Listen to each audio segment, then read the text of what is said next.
Nous explorerons les complexités de l'aide et vous montrerons comment reconnaître les signes clairs qui vous indiqueront quand il est temps de vous arrêter. Êtes-vous le genre de personne qui est toujours là pour les autres? C'est une qualité rare et précieuse, mais parfois, même les meilleures intentions peuvent se heurter à un mur de résistance. Dans cette vidéo, nous dévoilerons les 9 profils de personnes qui, pour diverses raisons, préfèrent affronter leurs défis seuls. Vous voulez apprendre à identifier ces schémas et éviter de gaspiller votre précieuse énergie dans des situations sans issue. Cette vidéo est votre guide ultime. Découvrez pourquoi Epicus croyait que nos réactions sont celles qui façonnent réellement nos sentiments et comment cette connaissance peut transformer vos interactions. N'attendez plus. Abonnez-vous dès maintenant à notre chaîne et préparez-vous à débloquer les clés qui vous aideront à distinguer ceux qui ont besoin de votre aide sincère de ceux qui ne sont tout simplement pas prêts pour le changement. Il est temps de canaliser votre énergie là où elle compte vraiment. Les opportunistes, comprendre profondément les autres est une qualité humaine rare et belle. Les stoïciens croyaient avoir le monde avec empathie, ressentant les émotions des autres sans jugement. Cependant, méfiez-vous de ceux qui abusent de cette gentillesse. Certaines personnes voient cela comme une faiblesse et prétendent être des amis simplement pour vous exploiter. Les vrais amis demandent de l'aide quand ils en ont vraiment besoin, tandis que ces individus demandent souvent des faveurs régulières, même pour des choses qu'ils pourraient gérer eux-mêmes. Ils savent comment vous faire vous sentir coupable et même si vous ne voulez pas aider, vous finissez par le faire. Ils vous font sentir mal si vous dites non, même si vous les avez sauvés de nombreuses fois. Ils ne changent pas parce qu'ils croient qu'il y aura toujours quelqu'un prêt à les aider. Nous vous suggérons de vous éloigner de ces personnes et de ne pas vous sentir mal à ce sujet. Rappelez-vous que vous n'avez besoin de vous soucier que de vous-même et de ce que vous avez promis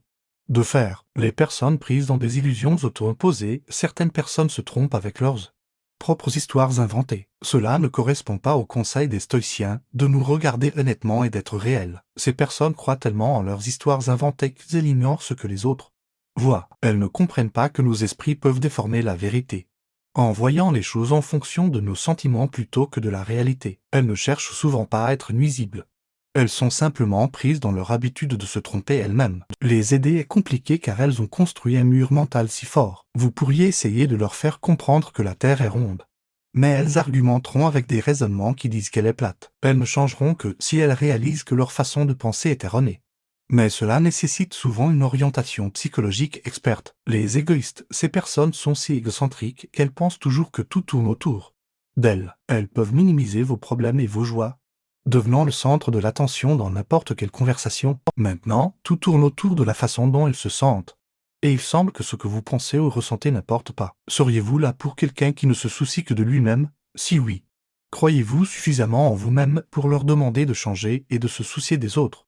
Aussi, rappelez-vous que si vous essayez d'aider quelqu'un à s'améliorer mais qu'il ne veut pas, il ne changera pas. Cependant, si vous essayez de vous améliorer et que les personnes autour de vous sont négatives, elles pourraient vous freiner. Il pourrait être préférable de vous éloigner de ces personnes. Les personnes qui n'admettent jamais leurs erreurs, ces personnes n'aiment pas admettre qu'elles ont tort. Ce qui va à l'encontre de l'idée selon laquelle nous devrions nous concentrer sur notre réaction aux situations plutôt que sur les situations elles-mêmes. Elles ne reconnaissent pas leurs erreurs et n'apprennent pas d'elles. Elles ne réfléchissent pas avant d'agir et ne comprennent pas comment leurs actions peuvent affecter les autres. Si quelque chose tourne mal, elles blâmeront quelqu'un d'autre ou quelque chose d'autre.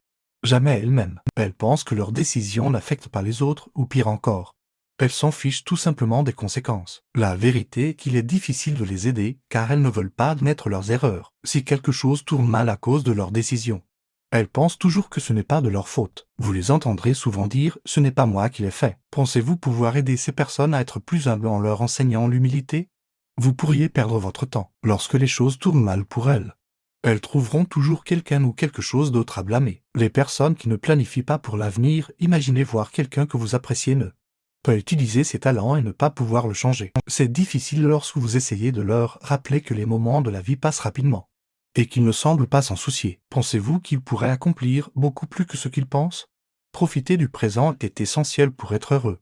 Mais cela ne signifie pas que nous ne devons pas avoir de projet pour l'avenir. Ce que nous faisons aujourd'hui contribue à façonner notre avenir. Nous nous sentons vraiment heureux lorsque nous utilisons nos compétences naturelles et acquises pour améliorer nos vies. Certaines personnes voient que ce qu'elles ont juste devant elles. Ce n'est pas qu'elles manquent de compétences, c'est qu'elles ne pensent pas à comment les utiliser dans le futur. Elles ont du talent dans de nombreux domaines. La meilleure façon de les aider n'est pas de leur enseigner de nouvelles compétences, mais de les encourager à appliquer ce qu'elles savent déjà. Souvent, elles ont juste besoin de passer à l'action, elles sont conscientes de leur potentiel et de ce qu'elles peuvent accomplir. Mais si elles dépendent toujours de l'aide et n'agissent pas par elles-mêmes, il est difficile de stimuler leur croissance. Les anciens penseurs croyaient que travailler pour une vie meilleure est bon, sinon les sentiments négatifs peuvent prendre le dessus. Comme l'anxiété qui affecte tant de personnes aujourd'hui, les personnes qui pensent que ce n'est jamais leur faute, elles pointent du doigt les autres et ne se remettent jamais en question. Cela va à l'encontre de l'idée selon laquelle nous devrions nous concentrer sur notre réaction aux situations plutôt que sur les situations elles-mêmes. Si nous ne prenons pas en charge nos propres réactions, nos sentiments peuvent prendre le contrôle et nous laisser confus. Comment pouvez-vous aider quelqu'un qui pense que tous ses problèmes sont la faute des autres et qui ne voit pas ses propres erreurs s'ils ne peuvent pas voir où ils pourraient se tromper? Ils ne chercheront jamais à s'améliorer, car ils pensent déjà être les meilleurs. Il y a des personnes qui pointent toujours du doigt les autres, que ce soit parce qu'elles ne voient pas leurs erreurs ou simplement parce qu'elles choisissent de ne pas le faire. Elles pensent que si elles n'ont pas d'amis, c'est la faute des autres. Si elles ne sont pas en bonne santé, elles disent que la bonne nourriture est chère. Si elles ne trouvent pas de travail, elles pensent que l'intervieweur était contre elles. La meilleure aide que vous pouvez leur apporter est de laisser les expériences de la vie leur enseigner. Avec le temps, elles pourraient voir les vrais problèmes. Les personnes qui parlent toujours de leurs problèmes, certaines personnes semblent toujours parler de leurs problèmes comme si c'était tout ce qui comptait dans leur vie. Elles mentionnent toujours ne pas avoir assez d'argent, avoir des problèmes avec leurs enfants, leur partenaire ou être frustré au travail. Pensez-vous vraiment pouvoir faire une différence pour quelqu'un qui se plaint de chaque aspect de sa vie si elles veulent vraiment une assistance sincère? Il pourrait être préférable de ne même pas essayer. Si vous voulez rester positif et plein d'énergie, il vaut peut-être mieux les laisser trouver leur propre chemin. Avec un peu de chance, elles apprendront avec le temps à être moins négatives. Utilisez plutôt votre énergie pour les personnes qui apprécient vraiment vos conseils et qui veulent s'améliorer. Sinon, vous pourriez finir par être aussi négatif que la personne que vous essayez d'aider, sans même vous en rendre compte. Les personnes qui attendent que le monde les favorise, certaines personnes ont l'impression que le monde devrait leur donner tout ce qu'elles veulent simplement parce qu'elles existent. Elles pensent qu'elles sont incroyables juste parce qu'elles sont en vie. Les enseignements stoïciens nous disent de vivre en harmonie avec le monde et les autres, de croire que le respect et les récompenses doivent être mérités. Certaines personnes au grand cœur essaient d'aider ces individus à voir la réalité différemment. Mais souvent, ces personnes ne voient pas ce conseil comme de la gentillesse. Elles peuvent se sentir menacées et même croire que, parce qu'elles sont attirantes, les autres devraient faire des choses pour elles. Cette attitude rend les choses difficiles pour ceux qui essaient d'aider, car ils finissent souvent par être exploités. Certaines personnes pensent qu'elles méritent une attention supplémentaire lorsque les choses ne se passent pas comme prévu, même avec ceux qui les ont aidés. Elles agissent blessées et pourraient manipuler la situation. Elles ne comprendront vraiment qu'elles ont besoin de changer que lorsqu'elles seront confrontées au même comportement qu'elles ont montré. Les personnes qui refusent de prendre leurs responsabilités, il y a des individus qui ne veulent pas être tenus responsables de leurs propres actions ou de leurs décisions. Ils préfèrent blâmer les circonstances ou les autres pour les conséquences de leurs choix. Ils refusent d'assumer la responsabilité de leurs erreurs et rejettent toute critique constructive. Ces personnes ont du mal à reconnaître leurs torts et à s'excuser lorsque cela est nécessaire. Elles rejettent souvent les conseils et les leçons car elles ne veulent pas naître qu'elles ont eu tort. Il est difficile de les aider car elles sont fermées à tout changement et à toute remise en question. Elles sont convaincues qu'elles ont toujours raison, même lorsque les preuves indiquent le contraire. Les stoïciens nous enseignent que la responsabilité de nos actions nous appartient, et qu'il est essentiel de reconnaître nos erreurs et de les rectifier pour grandir en tant qu'individus. 10. Les procrastinateurs. Certaines personnes sont constamment en retard et remettent toujours les choses à plus tard. Elles ne parviennent pas à gérer leur temps de manière efficace et se retrouvent souvent débordées par les tâches qu'elles doivent accomplir. Les stoïciens valorisaient la discipline et la gestion du temps, car cela contribue à une vie plus équilibrée et productive. Si vous connaissez quelqu'un qui est constamment en retard ou qui ne respecte pas les délais, il peut être difficile de les aider à changer ce comportement. Une approche possible consiste à leur montrer les avantages d'une bonne gestion du temps et à leur proposer des techniques pour organiser leur emploi du temps. Cependant, il est important de comprendre que le changement doit venir de leur propre volonté et de leur désir d'amélioration. Vous ne pouvez pas forcer quelqu'un à être plus discipliné s'il n'est pas prêt à faire les efforts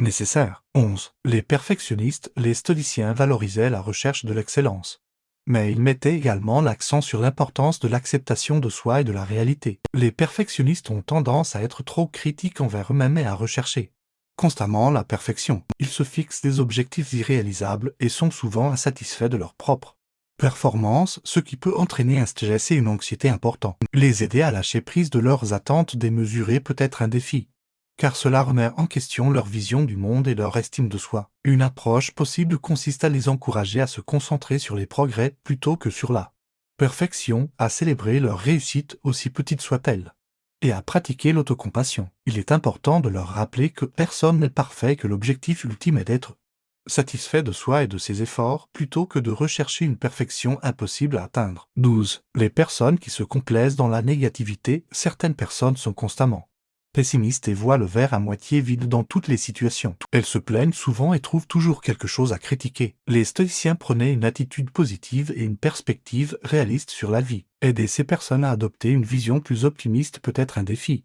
car elles sont souvent attachées à leurs croyances négatives et à leur mode de pensée. Une approche possible consiste à leur montrer les bienfaits de l'optimisme et à les encourager à trouver des aspects positifs dans leur vie. Il peut également être utile de les confronter à leurs pensées négatives et de les aider à trouver des solutions plutôt que de se focaliser sur les problèmes. Cependant, il est important de respecter leurs sentiments et d'être patient, car le changement de mentalité peut prendre du temps. 13. Les personnes qui manquent de confiance en elles. Certaines personnes ont une faible estime d'elles-mêmes et de constamment de leurs compétences. Elles se sous-estiment et ont du mal à prendre des décisions. Les stoïciens prenaient la confiance en soi et l'acceptation de ses propres capacités. Aider ces personnes à développer leur confiance en elles peut être un défi, car il s'agit d'un processus personnel qui nécessite du temps et de l'effort. Une approche possible consiste à les encourager à sortir de leur zone de confort et à relever des défis progressivement. Il est également important de les soutenir et de les rassurer, en mettant en avant leurs forces et leurs réussites passées. Cependant, il est crucial de respecter leur rythme et de ne pas les pousser trop rapidement, car cela pourrait renforcer leurs doutes et leur insécurité. 14. Les personnes qui évitent les conflits. Certaines personnes ont peur des confrontations et évitent les conflits à tout prix. Elles préfèrent garder le silence et ne pas exprimer leurs opinions, même si elles sont en désaccord avec les autres. Les stoïciens valorisaient l'honnêteté et l'authenticité, car cela permet de maintenir des relations saines et équilibrées. Aider ces personnes à faire face aux conflits peut être délicat, car cela implique de surmonter leurs peurs et de leur apprendre à communiquer de manière assertive. Une approche possible consiste à leur montrer que les conflits peuvent être constructifs et qu'ils permettent de résoudre les problèmes et d'améliorer les relations. Il peut être utile de leur enseigner des techniques de communication efficaces, telles que l'écoute active et l'expression de leurs besoins et préoccupations de manière respectueuse. Cependant, il est important de respecter leur rythme et de ne pas les forcer à affronter des situations qui les rendent trop inconfortables. 15. Les personnes qui manquent d'empathie. Certaines personnes ont du mal à se mettre à la place des autres et à comprendre leurs émotions. Elles peuvent sembler insensibles ou indifférentes aux besoins des autres. Les stoïciens valorisaient l'empathie et la compassion envers autrui, car cela contribue à des relations harmonieuses et à un monde meilleur. Aider ces personnes à développer leur empathie peut être un défi, car il s'agit d'une compétence sociale complexe qui nécessite de la sensibilité et de la pratique. Une approche possible consiste à les encourager à s'intéresser aux expériences et aux perspectives des autres à travers des activités telles que la lecture de romans, le visionnage de films ou la participation à des projets communautaires. Il est également important de leur montrer l'impact positif de l'empathie et de les encourager à pratiquer des actes de gentillesse envers les autres. En conclusion, il est important de reconnaître les différents types de personnes avec lesquelles nous interagissons et de comprendre que certaines d'entre elles ne méritent pas notre aide. Celles qui manquent d'empathie. Chacun de ces profils présente des défis spécifiques lorsqu'il s'agit de les aider à changer. Il est important de respecter leurs limites et de ne pas s'épuiser en essayant de les changer. Parfois, la meilleure chose à faire est de se concentrer sur notre propre croissance et de s'éloigner des personnes qui ne sont pas prêtes à changer. En fin de compte, nous devons canaliser notre énergie là où elle compte vraiment et nous soucier de nous-mêmes avant tout.